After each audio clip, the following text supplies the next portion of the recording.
विदर्भ देश की राजा भीष्मक के 5 पुत्र और एक पुत्री थी। पुत्री का नाम रुक्मिणी थी, जो समकालीन राजकुमारियों में सर्वाधिक सुंदर और सुशील थी। उनसे विवाह करने के लिए अनेक राजा और राजकुमार आए दिन विदर्भ देश की राजधानी की यात्रा करते रहते थे। उन दिनों कृष्ण के रूप, सौंदर्य, गुणों और पराक्रम की गाथाएं समस्त आर्यवर्त में गूंज रही थी। राजकुमारी रुक्मिणी अपनी किशोरावस्था से ही कृष्ण के संबंध में सुनती चली आई थी, इसलिए उनके मन में कृष्ण के लिए एक विशिष्ट स्थान बन गया था।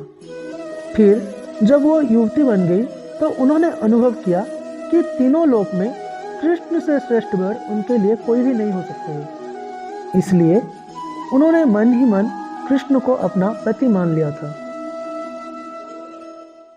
रुक्मिणी के पिता और माता भी चाहते थे कि उनकी पुत्री का विवाह कृष्ण के साथ हो, लेकिन रुक्मिणी के बड़े भाई रुक्मी की मित्रता शिशुपाल और जरासंध जैसी उन राजाओं के साथ थी जो कृष्ण को अपना सबसे बड़ा शत्रु मानते थे।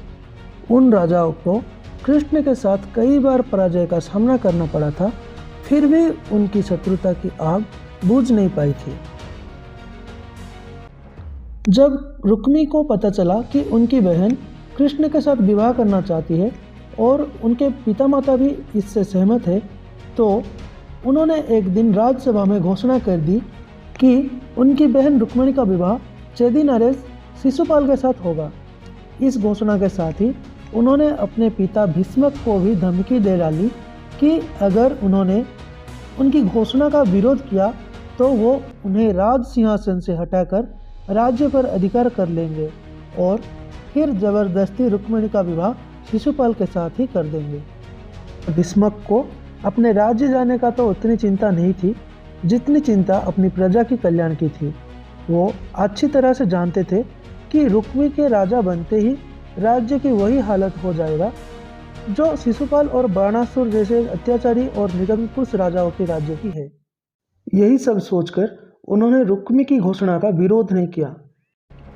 रुक्मी ने उसी समय कुल पुरोहित से विवाह का तिथि निश्चित कराई और शिशुपाल के पास संदेश भिजवा दिया कि वो अपने मित्र राजाओं को बारात में लेकर आए और राजकुमारी रुक्मिणी को विवाह कर ले जाए। जब रुक्मिणी को अपने बड़े भाई की इस करतूत का पता चला तो वो बहुत दुखी हुई। उन्होंने तो मन ही मन कृष्ण को अपना पति मान लिया था और ये आर्य कन्याओं के धर्म के विरुद्ध था कि जिसे वो पति के रूप में वरण कर ले तो उनके होते हुए किसी दूसरे व्यक्ति को अपना पति बनाए। सोच विचार करने के बाद उन्होंने अपने एक विश्वस्त ब्राह्मण को बुलाया और उनसे कहा कि वो द्वारिका में कृष्ण के पास जाए और उन्हें यह संदेश दे दे कि रुक्मिणी वर्षों पहले से ही उनको अपने पति के रूप में वरण कर चुकी है, लेकिन उनके बड़े भाई रुक्मी बलपूर्वक उनका विवाह शिशुपाल के साथ कर देना चाहते हैं। इसलिए कृष्ण आए और उनका हरण कर ले जाए। यदि वो नहीं आए तो वो अपने प्राण को अंत कर देगी। रुक्मिणी का संदेश लेकर वो ब्राह्मण उसी समय द्वारिका के लिए प्रस्थान कर दिए और कुछ ही दिनों बाद द्वारिका में पहुंच गए। जब कृष्ण को उस ब्राह्मण द्वारा रुक्मिणी की दी गई संदेश मिला तो कृष्ण ने उन्हें वचन दे दिया कि भले ही शिशुपाल, जरासंध आदि राजाओं की विशाल सेनाओं के साथ उन्हें भीषण युद्ध क्यों न करना पड़े, तब भी वो रुक्मिणी को उन सब के बीच से उठा लाएंगे। कृष्ण ने उसी समय अपने सारथी को रथ तैयार करने की आज्ञा दी और ब्राह्मण को साथ लेकर कुंडिनपुर की ओर चल पड़े। कृष्ण के जाते ही बलराम जी को उनके कुंडिनपुर जाने का सूचना मिल गई। उन्होंने यादवों की सेना की एक शक्तिशाली टुकड़ी को अपने साथ चलने का आदेश दिया और द्वारिका से इतने तेजी से प्रस्थान किया कि वो भी सेना सहित कृष्ण के पीछे पीछे ही कुंडिनपुर पहुंच गए।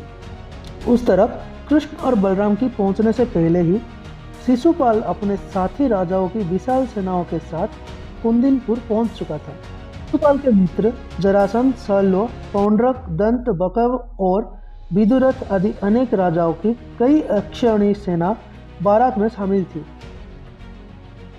विवाह के दिन परंपरा के अनुसार रुक्मिणी अपने सहेलियों तथा अन्य महिलाओं के साथ गौरी पूजन के लिए नगर से बाहर बनाए गए मंदिर में पूजा करने के लिए गई। रुक्मिणी के संदेशवाहक ब्राह्मण द्वारा कृष्ण को इस बात का पता चल चुका था, इसलिए वो रथ लेकर मंदिर के पीछे पहुंच गए। पूजा करने के बाद रुक्मिणी जैसे ही मंदिर से निकली, कृष्ण ने उन्हें उठाकर अपने रथ में बैठा लिया। रुक्मिणी के साथ आए सैनिक ये सब देखते ही रह गए। जब शिशुपाल और उसकी साथी राजाओं को रुक्मिणी हरण का समाचार मिला तो वो अपनी अपनी विशाल सेना लेकर कृष्ण को पकड़ने के लिए चल दिए। रुक्मिणी के बड़ा भाई रुक्मी भी अपने चारों भाइयों और अपनी सेना के साथ कृष्ण के पीछे पीछे चल दिए। नगर से कुछ दूर निकलते ही यादवों की सेना दिखाई देने लगी। कृष्ण के पीछे आती हुई सेनाओं को देखते ही बलराम जी ने अपनी सेना को आदेश दिया कि आक्रमणकारी सेनाओं को खदेड़कर भगा दो। यादव सेना की सैनिकों ने पलटकर आक्रमणकारी सेनाओं की भीषण बाण वर्षा का उत्तर देना आरंभ कर दिया। देखते ही देखते भीषण संग्राम होने लगा।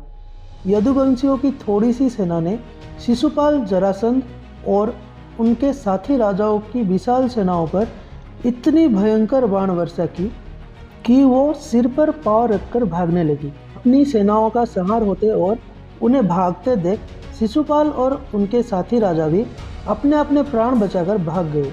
शिशुपाल और उसके साथी राजाओं की सेनाओं को पीठ दिखाकर भागते देख रुक्मी की क्रोध की कोई सीमा नहीं रही। वो अकेले ही कृष्ण का पीछा करने लगे। कृष्ण रुक्मी के साथ युद्ध करना नहीं चाहते थे, लेकिन जब रुक्मी ने अपशब्द कहते हुए उन पर आक्रमण कर दिया तो विवश होकर कृष्ण को शस्त्र उठाने पड़े। उन्होंने पलक झपकते ही रुक्मी के रथ के घोड़े और सारथी को मार डाला।